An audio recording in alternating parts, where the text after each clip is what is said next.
It's time for another build log. Just a quick update on where my money pit is currently at. Just recently, I finished up my low-car throttle cable install. And next, my lithium racing battery is finally wired up with these very nice Radlock plugs. The wires are connected to this Blue Sea fuse box with a 200 amp fuse. My AccuSump is mounted and waiting for an electronic valve. My battery cable and fan wires are routed underneath the fender area.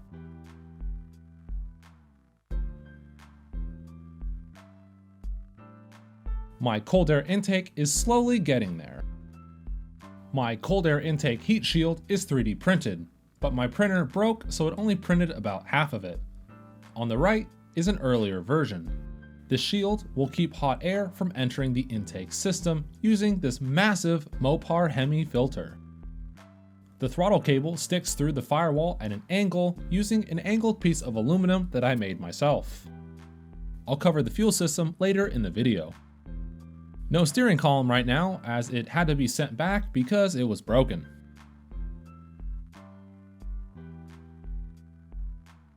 My sad-looking bumper cover is ready to be installed. The light buckets and mounts have a fresh coat of paint, and notice that my high beams are actually fake. Now going inside of the car.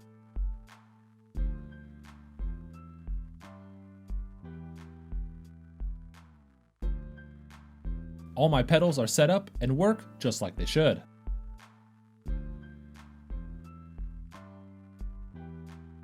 My new Dakota digital gauges are installed. My T56 shifter cover is still a work in progress. This 3D printed mount isn't quite right yet.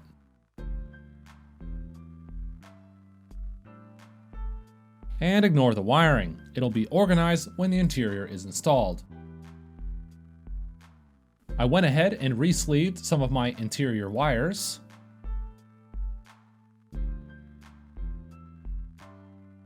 My fuel pump and sending unit is all wired up. I'll cover that in another video.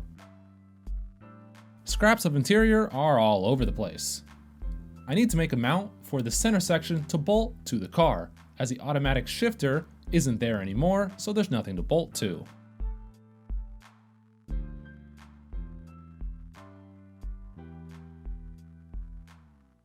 And I have a real working parking brake now. It's been years since that's worked. Now going underneath of the car. I took a page out of GM's book and attached a spring to the parking brake lever on the axle. The spring pulls backwards and fights the interior parking brake spring. The parking brake cables are routed about where the stock ones were.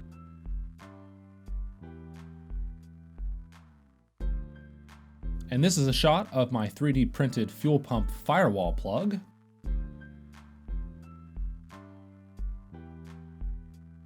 And my axle is looking good.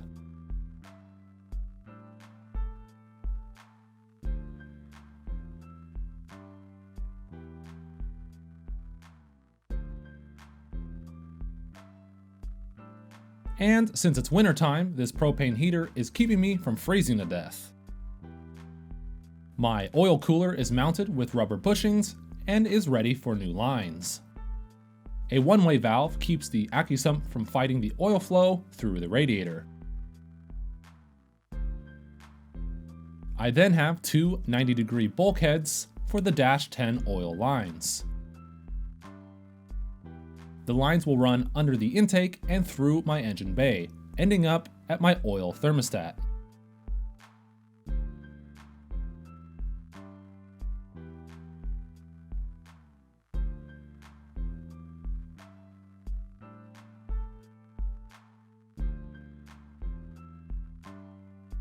There's an oil temp sensor in the thermostat block, along with a temp sensor inside of the T56.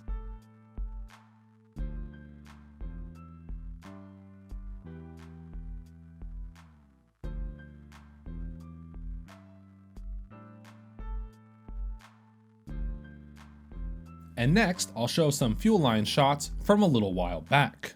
I routed new stainless fuel lines in the factory location, routed via soft line to my regulator on my firewall. A vacuum reference line is connected to my intake from my regulator.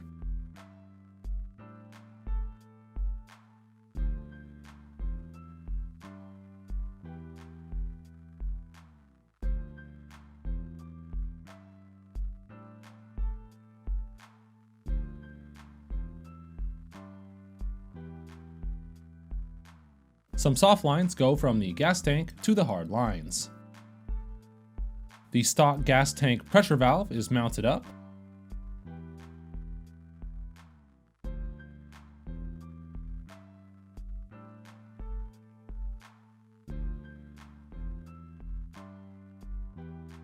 The Aeromotive filter is mounted where the stock filter was.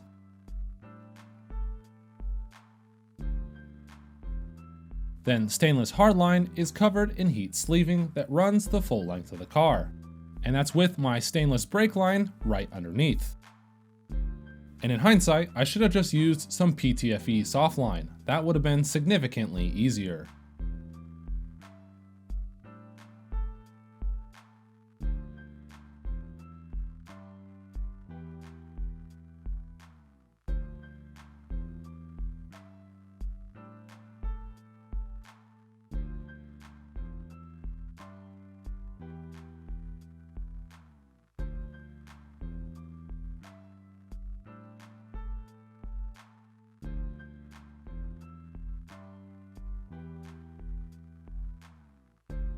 So this is how I installed my push lock fittings. Some lube goes on the barb, hot water gets the rubber softened up,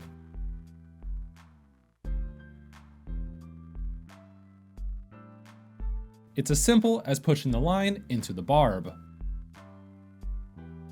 This Aeroquip line is extremely high end and I really like it. A quick pressure test to about 150 psi shows no leaks.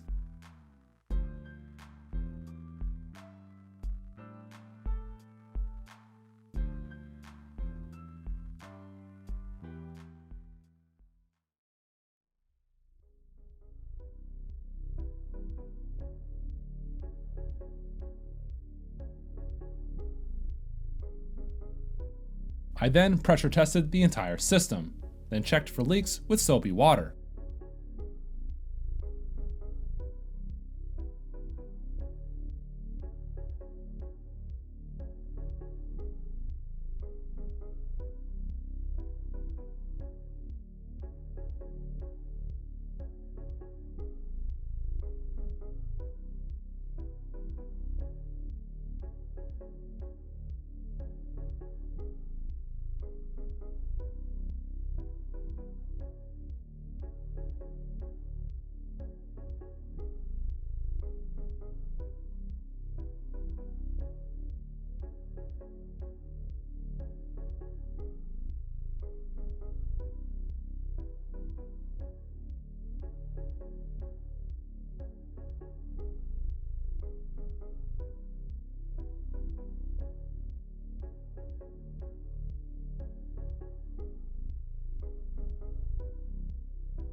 I left pressure in the lines for a day or so and went back to check it.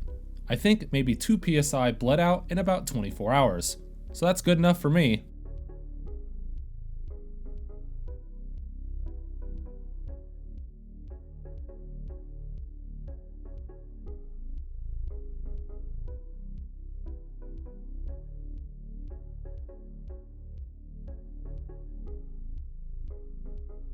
And no fuel leaks at my Aeromotive fuel hat.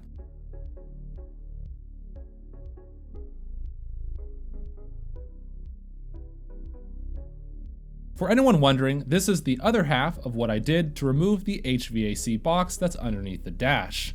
That's where all my crazy wiring is currently located. The rest of the removal can be found in my interior removal video.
If you made it this far, thanks for watching.